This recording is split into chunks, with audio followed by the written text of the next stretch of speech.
can't remember the last time this happened, but on this side of me, I have a Cliburn silver medalist, and on this side of me, I have a Cliburn bronze medalist. Sean, you've already met Philippe Bianconi. We are so happy to have you here on the jury with us and visiting with us this week. Now, I am remembering in 1985 when you were in the competition. On one of your recitals, you played Mephisto Waltz. That's correct. And we had a sort of veteran competition observer come out very excited after you had played the Mephisto Waltz, and all he could say was, that Bianconi is the one.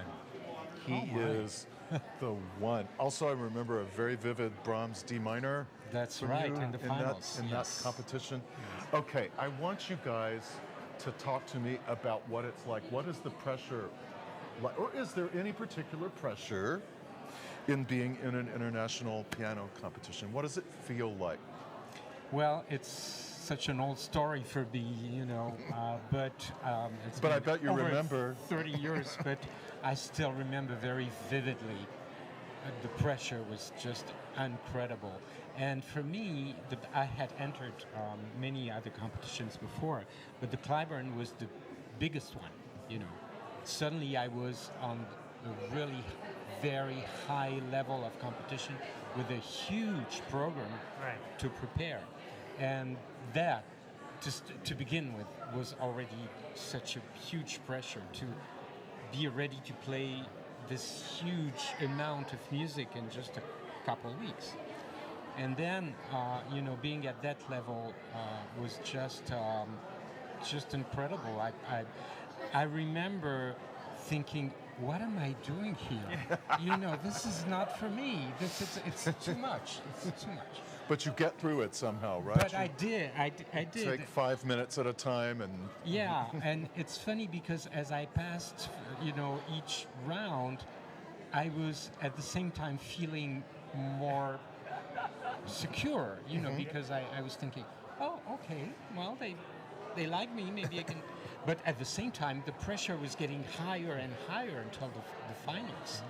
And I remember the finals, it was just one of the most intense experiences. But you actually remember. You remember the finals. It's not just a blur to you. Oh, yes, absolutely. It was Skropachevsky? Skropachevsky was conducting. He was wonderful.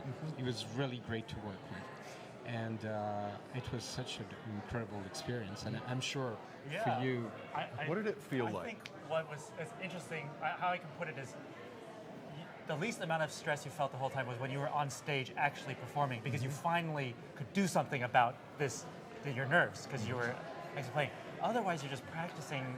Being at the piano was your only stress relief in a way. If you weren't, you were like, I need to practice, or I must be doing something, or else you kind of feel that way.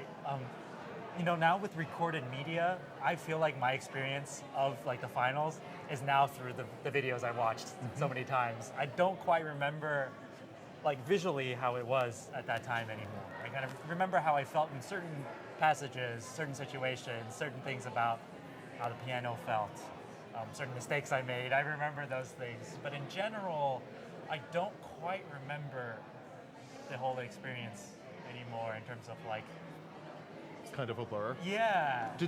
I'm going to ask you this first, and though. then I want you to talk about it too. Did you think about the competition once you got to Fort Worth? Did you think about the competition as a totality? I have to play this, then maybe I have to play this, then I have to play that, or did you think of it one round at a time? I think I did run one round at a time, and it was. I was talking to the kids earlier in a talk. I prepared it actually backwards, so I started with the finals about a month out, make sure I could play the concertos relatively okay, fine. Then the semis, fine. Quarter stuff, fine. And then once I got to the start of the competition, I was in the midst of practicing and polishing the first round stuff, so that I'd been at other competitions where I was worried about the next round. Right. In the previous round, while I was practicing that, I have to run through this to make sure it was okay. This way I was doing it, I was it was a little bit less pressure for me. Do you remember how you prepared? Yeah, also I one round at a time, Yeah. definitely. I tried. It was not easy, though, to concentrate on the next thing that you had to do, because sometimes I was thinking about Right. the following, and that made me just so nervous. But the only way to keep, your Equilibrium, calm yes. and balance is to go one step after the other. Otherwise, you just lose it. You're both busy as teachers now as well. And you are sort of, you're teaching at Fontainebleau, which you are also the artistic director of for 4 years, and now at the École Normale. Both of those institutions, Nadia Boulanger taught at, and we in America, we like to call her the mother of American music, because she is, She I mean, really is. I Without know. her, we wouldn't have had Copeland and Virgil Thompson and I a know. host of others, and she got the whole ball rolling. Is her spirit still felt at Fontainebleau, do you think, and also Yes, the École Normale? very, very much so. She was such a presence in Fontainebleau. I personally never met her, unfortunately. But I know a lot of people who studied with her, and some of them now teach at Fontainebleau, and her spirit is very, very much there.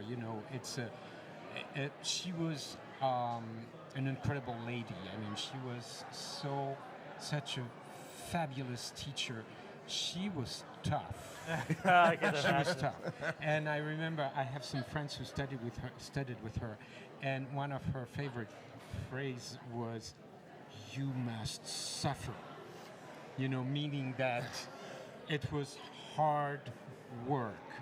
And it was never over. It was either. never over, and she very rarely told a compliment. But when she did, It that meant something. really meant something. Absolutely. Sean, you're busy now at UMKC, yeah? And how long have you been there? I finished my second year of teaching there. I had first year at 5, a measly 5 students, and then I had 10. And growing by that rate in my 25, I have a very good arrangement there, and my students are all great, and it's been very rewarding in a completely different way from performing.